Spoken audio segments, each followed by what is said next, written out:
मुंबई कूड़े के ढेर में डूब रहा है और बीच बीच में इस ढेर में आग भी लग जाती है। अगर दिल्ली को प्रदूषण राजधानी की उपाधि मिली है तो मुंबई भी दूर नहीं। मुंबई के देवनार डंपिंग ग्राउंड में रोजाना 3000 मेट्रिक टन कूड़ा फेंका जाता है और इसमें फिर से आग लग गई है। पिछले 2 महीनों में ये दूसरी दफा है कि देवनार डंपिंग ग्राउंड में आग लगी है और इससे पूरे मुंबई की एयर क्वालिटी खराब हुई है। देवनार के पास रहने वालों का तो जीना ही मुश्किल हो गया है। हम आज पूछ रहे हैं कि अगर देश में सबसे ज्यादा टैक्स मुंबई में लेना पड़ता है, अगर देश की सबसे अमीर सिविक बॉडी बीएमसी है, तो फिर यहां रहने वालों को इतनी खराब हवा क्यों सहनी चाहिए? शहर का कूड़ा करने के लिए कौन जिम्मेदार है? इस पर खास चर्चा में आज हमारे साथ जुड़ेंगे बीजेपी नेता राम कदम, पर्यावरण activist Rishi Agarwal, conservation action trust के देवी गोयनका और अपनाले एनजीओ के सीईओ डॉक्टर अरुण कुमार। स्वागत है आप सबका। लेकिन आपको ये भी बता दें कि किस तरह की सियासत हो रही है देवनार की आग पर। आज इस पर महाराष्ट्र सरकार के पर्यावरण मंत्री और शिवसेना नेता रामदास कदम का कहना है कि देवनार में आग हादसा नहीं, साजिश है। देवनार डंपिंग ग्राउंड को आग लगी है या लगाई गई है, इसकी तत्काल जांच होनी चाहिए। ये मैं विनती मुख्यमंत्री से करूंगा। मुझे ऐसा लगता है मुंबई महानगर पालिका का चुनाव सामने देख के इस शिवसेना को बदनाम करने का, महानगर पालिका को बदनाम करने का कारस्तान है क्या, इसकी भी जांच होनी चाहिए। और दूसरी तरफ समाजवादी पार्टी के नेता अबू आजमी कह रहे हैं कि ये पूरी साजिश की खबर बिल्कुल बेबुनियाद है। ये सब बकवास की बातें हैं और अगर सरकारी यंत्र उनके पास है, उनके पास ऐसी रिपोर्ट है, तो मैं रामदास कदम जी से कहूंगा कि आप कार्रवाई कीजिए। कौन लोग हैं जो आग लगा रहे हैं? माफिया का जो है, माफिया सरकार के साथ मिला हुआ है। आप उस पर कार्रवाई कीजिए ना। मैं पूछना चाहता हूं कि किसकी सिक्योरिटी है? सरकार जवाब देना, कौन लोग जिनकी सिक्योरिटी है? चलिए, सियासत को तो एक तरफ छोड़ देते क्योंकि इसका ना कोई भला होने वाला है किसी का, ना कोई उपाय इसमें से निकलेगा। ये पता करते हैं कि आखिर बार बार देवनार डंपिंग ग्राउंड में आग लगती क्यों है और ये कितना खतरनाक है। डॉक्टर अरुण कुमार से शुरू करते हैं। उनका जो अपनाले ऑर्गेनाइजेशन है वो उस इलाके में काम करता है। मैं एक रिपोर्ट देख रही थी डॉक्टर कुमार, IIT बॉम्बे का, कि देवनार डंपिंग ग्राउंड में 1200 मिलियन टन मीथेन गैस है। क्या इसका यही एक बड़ा कारण है कि बार बार वहां आग लगती रहती है? देखिए, मीथेन गैस का होना आग लगने की एक बहुत बड़ी वजह है और खास करके गर्मी के दिनों में आग लगती है।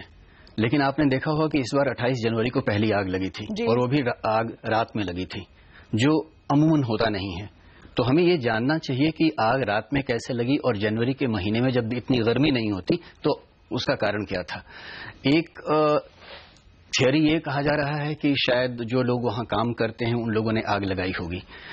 हम लोग अपनाले संस्था उन लोगों के साथ काम करती है जो डंपिंग ग्राउंड में रैक पिकिंग का काम करते हैं, जिनकी रोजी रोटी चलती है वहां से कूड़ा बिनने से और उसको रिसाइकिल करने से। वो आग क्यों लगाएंगे ये समझ में नहीं आ रहा है हम लोगों को। तो इसकी वजह कुछ और हो सकती है, लेकिन निश्चित तौर पर जो लोग कूड़े बुनने का काम करते हैं वो वजह नहीं है आग की। नहीं, ये बहुत ही मिस्टीरियस है देवी गोयनका जी, और ये हमें जानना चाहिए, पूछना चाहिए कि बार बार जो पार्टी बीएमसी चला रही है और जो सरकार चला रही है महाराष्ट्र में, वो कहते हैं साजिश है। अगर साजिश है तो साजिश करने वालों को पकड़ा क्यों नहीं है? कौन साजिश कर रहा है, क्यों कर रहा है, अब तक सामने आया क्यों नहीं है? एक्चुअली साजिश दूसरी तौर की साजिश है और ये जो फिगर बोला जाता है कि 10,000 से 12,000 टन गार्बेज रोज मुंबई शहर में प्रोड्यूस होता है और डंप किया जाता है, ये फिगर का कोई वेरिफिकेशन करता नहीं है। दूसरी बात है कि जो कॉन्ट्रैक्टर्स लॉबी है, जो गार्बेज ट्रांसपोर्टेशन में 100 करोड़ से ज्यादा कॉन्ट्रैक्ट मिलता है, वो जितना ज्यादा गार्बेज दिखाएंगे उनको उतना ज्यादा पेमेंट होता है। ओके। थर्ड है कि 2000 से MOEF का एक नोटिफिकेशन है कि गार्बेज सेग्रीगेशन मैंडेटरी है, माने घर में आपको 2 कचरे के डब्बे रखने की जरूरत है। एक में आप ड्राई गार्बेज फेंकोगे और दूसरे में वेट गार्बेज। अगर ये नियम BMC 2000 से इम्प्लीमेंट करती थी तो इतना जो प्रॉब्लम हम देख रहे हैं कभी तो हो नहीं सकता था। बट ये कॉन्ट्रैक्टर लॉबी उसके लिए भी जिम्मेदार है, क्योंकि अगर वो गार्बेज की क्वांटिटी 50% या कम रिड्यूस होगी तो उनका पेमेंट उतना ज्यादा कम होगा। तो साजिश एक्चुअली ये है और ये जो आग लग रही है और ये लग रही है, that is something completely different. नहीं तो इतना अगर कूड़ा बनेगा, आप कह रहे हैं अगर वेट एंड ड्राई लोग अपने घर में करें तो इतना कूड़ा जमा ही नहीं होगा और कॉन्ट्रैक्टर्स को उसका नुकसान होगा। बिल्कुल। ऋषि अग्रवाल जी, इस सब के बीच में अगर आप समझाएं कि कितना हानिकारक है हमारे लिए, क्योंकि हम आए दिन देखते हैं कि आग लग गई, कुछ दिन मुश्किलें होती है, तकलीफें होती है और फिर भूल जाते हैं लोग, लेकिन कितना खतरनाक है हमारे लिए। देखिए, इसमें दुख की बात यह है कि कोई भी वहां पे साइंटिफिक मॉनिटरिंग कर नहीं रहा है, ना पोल्यूशन कंट्रोल बोर्ड, ना म्युनिसिपल कॉरपोरेशन। और ये वेरी क्लियर है कि जो आग लग रही है, जो लेस कंबस्शन में लग रही है, तो इसमें से बहुत ही हानिकारक प्रदूषण पैदा हो रहा है। डाइऑक्सिन जो कैंसर प्रोड्यूस करता है, और करीब जो एक पट्टा है उसमें करीब 30 लाख लोग जो लोग रह रहे हैं, उनको इसका डायरेक्ट पब्लिक हेल्थ पे इम्पैक्ट है। राम कदम जी अब हमारे साथ जुड़े हैं, सीनियर लीडर हैं बीजेपी के। राम कदम जी, आप समझाइए कि बार बार आप लोग साजिश क्यों बोलते हैं? अगर साजिश हुई है तो साजिश करने वालों को क्यों नहीं पकड़ते हैं? और क्या साजिश एक तरह का बहाना हो गया है कंप्लीट फेलियर जो हुई है उसके लिए?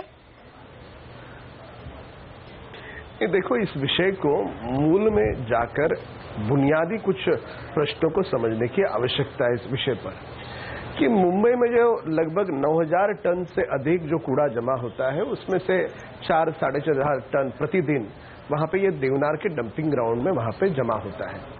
अब विषय ऐसा है कि वहां पे कुछ केमिकल भी होते हैं और उसमें से सारा कूड़ा इकट्ठा होने के बाद उससे मीथेन जैसी एक जो वायु है, वायु निर्माण होती है, इस प्रकार के जानकार लोग कहते हैं, उससे ये बार बार आग लग रही है। कुछ लोगों का ये भी कहना है कि कुछ लोग लगा रहे, यदि लगा रहे तो क्यों लगा रहे, या अलग अलग प्रश्न इसके ऊपर निर्माण होते हैं। अब कोई भी समस्या एक रात में पैदा नहीं होती, उस समस्या के पीछे अंदरूनी कई दिनों से वो समस्या सुलगती है, फिर उसके बाद उसका एक विद्रूप स्वरूप हमारे सामने आता है। देवनार का डंपिंग ग्राउंड ये ब्रिटिश जमाने से है, और उसके पश्चात मुंबई जैसी जहां पे 2 करोड़ से अधिक लोग रहते हैं, मुंबई में केवल 3 डंपिंग ग्राउंड है। कांजूरमार्ग में है, मुलुंड में है, राम कदम जी, देवनार डंपिंग ग्राउंड तो ब्रिटिश के जमाने से है, 1927 से, लेकिन बीएमसी सुने आप मेरी बात, सेना और बीजेपी के कंबाइन के हाथ में कितने जमाने से? यदि पिछले कई वर्षों से मांग तलोजा में और ऐरोली में डंपिंग ग्राउंड अधिकतर बने, इस प्रकार की मांग पर यदि पूर्व सरकारें अच्छे से निर्णय लेती, पूर्व सरकार के मंत्री एनवायरमेंट के बारे में अच्छे से निर्णय लेते, तो पूर्व सरकारों को ब्लेम करने का ऑप्शन भी नहीं है। अच्छा, एक चीज बताए, एक चीज बताए, फिर जो पिछली आग लगी थी 28 जनवरी को, बस एक चीज बताए, पिछली आग जब लगी थी 28 जनवरी को, उसके बाद बॉम्बे हाईकोर्ट ने कहा था कि कम से कम दो फायर टेंडर वहां पे डंपिंग ग्राउंड पर होने चाहिए। इस बार जब आग लगी है, ऐसे रिपोर्ट्स आ रहे हैं कि कोई फायर टेंडर वहां थी नहीं, फिर से फोन करना पड़ा था, जो कमेटी बिठाई जानी थी वो भी बिठाई गई नहीं। 2015 में आपकी सरकार ने बॉम्बे हाईकोर्ट को कहा कि प्लीज इस देवनार डंपिंग ग्राउंड को बंद करने का जो डेट है उसमें एक्सटेंशन दीजिए। मुख्यमंत्री जी, इस विषय में माननीय मुख्यमंत्री देवेंद्र फडणवीस जी ने इसे गंभीरता से लिया है। तुरंत उसके बाद इंक्वायरी के आदेश दिए, वहां पे कंसल्टेंट अपॉइंट किया।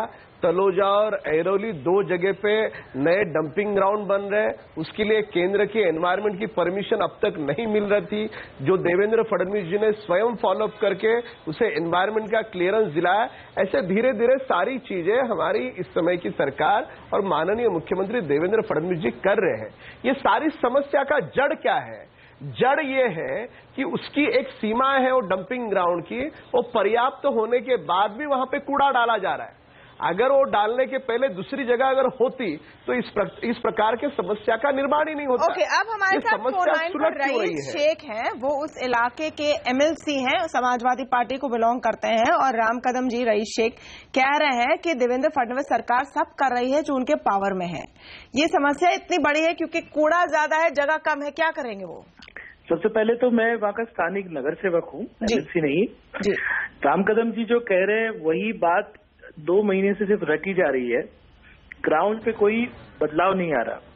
जहां तक सवाल है डंपिंग ग्राउंड का, ये तो 20 साल से सत्ता में यहाँ पर मुंबई महानगर पालिका में डंपिंग ग्राउंड नया बनाना वो तो बहुत दूर की बात है।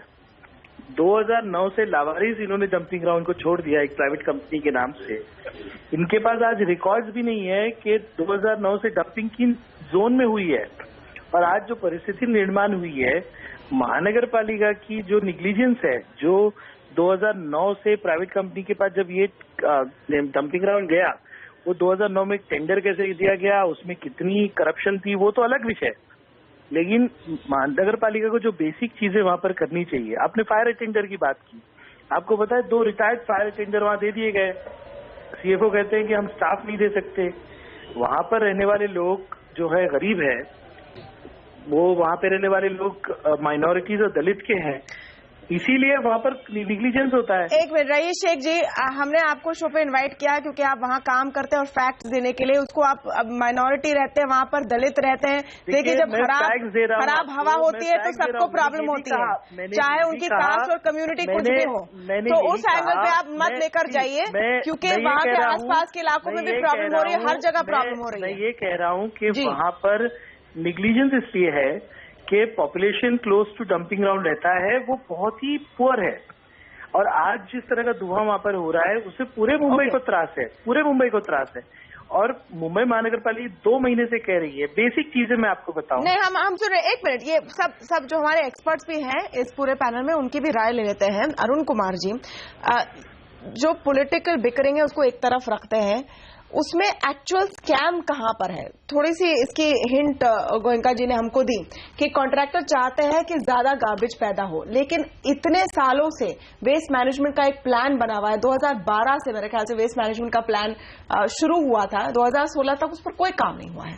बिल्कुल, अगर आप पिछले साल का ही बजट देखिए, म्यूनिसिपैलिटी में 2200 करोड़ से ज्यादा रुपए थे सॉलिड वेस्ट मैनेजमेंट के लिए। 2200 करोड़ से ज्यादा रुपए कहां खर्च हुए किसी को मालूम नहीं है। जरूर अच्छे ढंग से सरकार ने उसका इस्तेमाल किया होगा, लेकिन मुझे लगता है कि उसको पब्लिक डोमेन में लाना चाहिए कि कैसे खर्च हुआ, देवनार में उसकी क्या उपयोगिता हुई। वो 2002 करोड़ छोटे रुपए नहीं है, वो मामूली रकम नहीं है। एक बात तो ये है। दूसरी बात जो ये है, जो रईस शेख कह रहे हैं, मुझे लगता है कि उस पर थोड़ा हमें गौर करना चाहिए। देखिए, वहां की समस्या कोई आज या पिछले 10 या 20 साल की समस्या नहीं है। 1927 से वो डंपिंग ग्राउंड शुरू हुआ। एक जानकारी, जो छोटा सा एक डेटा है जो मैं शेयर करना चाहता हूं आपके साथ, जिसके ऊपर कोई चर्चा नहीं करता, कि प्रदूषण का जो मसला है वहां हमेशा से रहा है। वहां रहने वाले लोगों की औसतन उम्र 39 साल है। ये 39 साल की लाइफ एक्सपेक्टेंसी दुनिया में कहीं नहीं है। सियरा लियोन में नहीं है, जाम्बिया में नहीं है। नहीं तो इसकी जिम्मेदारी कौन लेगा? इसकी जिम्मेदारी कौन लेगा? और क्या इसकी चिंता है भी सरकार को, या फिर अब क्योंकि आग लग रही है, लोगों का अटेंशन है, तो फिर कह रहे हैं कि देखिए साजिश है? इस पर हम चर्चा करेंगे एक छोटे से ब्रेक के बाद। जाइएगा नहीं।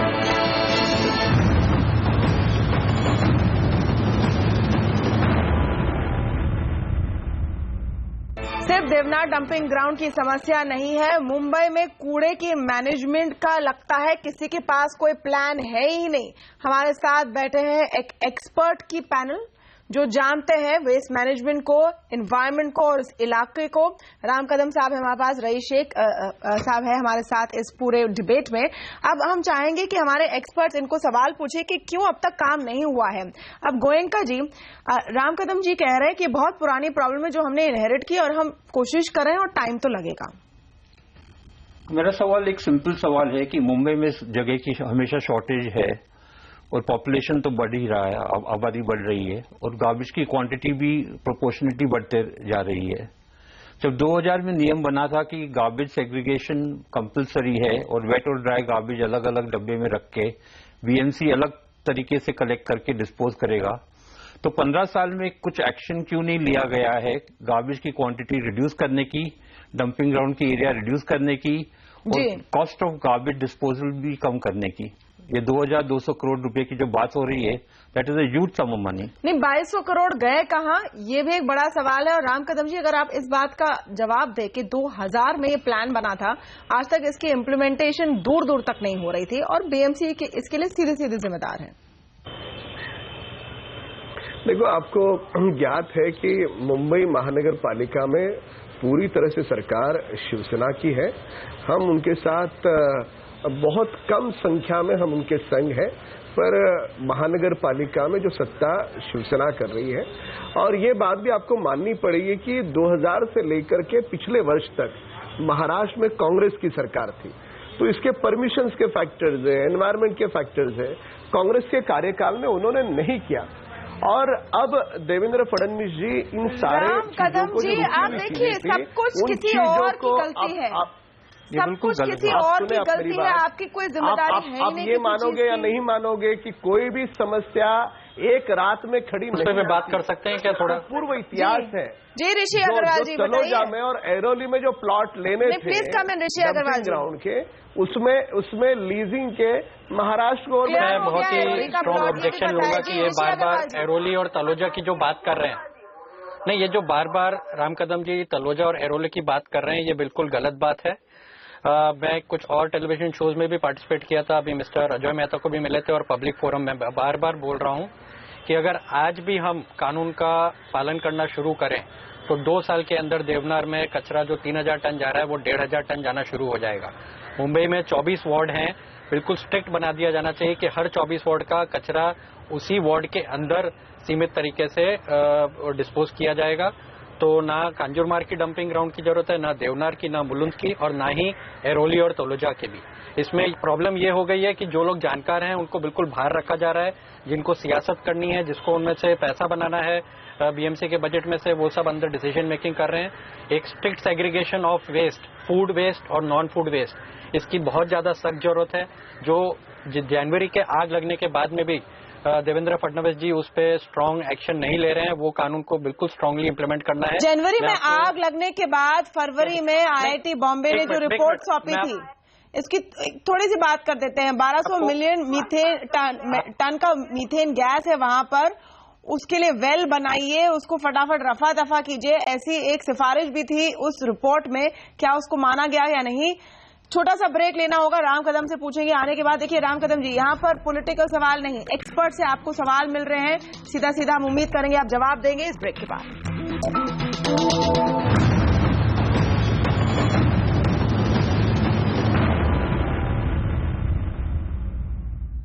देवनार डंपिंग ग्राउंड सिर्फ कहानी मुंबई शहर की नहीं है, देश भर में अभी तक हम शायद समझ नहीं पाए कि कूड़ा कचरा को कैसे प्रोसेस करना है और इसका असर हम पर क्या पड़ रहा है, वो तो देखने लायक है, खतरनाक है। राम कदम जी, अंत में आपने सुने हमारे एक्सपर्ट्स के सवाल, लेकिन ऐसे क्या स्टेप्स लिए जाएंगे कि फिर से देवनार डंपिंग ग्राउंड में आग ना लगती रहे? नहीं, इस बारे में देवेंद्र फडणवीस जी महाराष्ट्र के मुख्यमंत्री बड़ी गंभीरता से उन्होंने इस विषय को लिया है, और मुंबई नगर निगम के जो कमिश्नर है अजय मेहता जी, उनको स्वयं को इस सारी विषय पर खुद निगरानी रखने के आदेश मुख्यमंत्री जी ने उन्हें दिए हैं। और जब फरवरी में रिपोर्ट आई, उसके बाद कंसल्टेंट अपॉइंट किया गया, और इसके लिए जो दूसरे प्रावधान करने हैं अलग अलग विषयों पर, वो विस्तार से अगर समय दे तो मैं विस्तार से आपको बता दूं।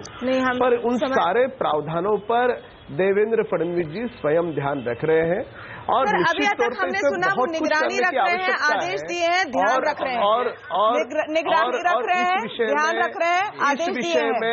ऋषि अग्रवाल जी, ये समय है हमारी ये मानसिकता है, इस विषय में हमारी ये मानसिकता है कि कोई सियासत न करते हुए यदि कोई कंसल्टेंट अच्छे उनके सुझाव राम कदम जी, बस एक लाइन में ऋषि अग्रवाल जी कि क्या सबसे बड़ा सोल्यूशन क्या है इस वक्त? राम कदम जी, हम 10 दिन पहले कुछ 30 जानकार लोग हैं जो कचरे के मुद्दे पर, उनका अजय मेहता साहब से मिलना हुआ था, उनको कुछ क्लियर सजेशंस और वो दिए गए हैं। मेरा यही कहना है कि देवेंद्र फडणवीस जी, आप, अजय मेहता, इनको बाकी जो जानकार लोग हैं शहर में जो 20 साल से करीब कचरे के मुद्दे से लगे हुए हैं, की बात मानिए जी, जानकारों की बात मानिए, कॉन्ट्रैक्टर को भूल जाए कुछ देर के लिए, क्योंकि कॉन्ट्रैक्टर शायद अपने मुनाफे में ही लगे हैं, इसका नुकसान हम सबको भुगतना होगा। बहुत बहुत शुक्रिया आप सबका हमारे साथ इस खास चर्चा में जुड़ने के लिए। नमस्कार।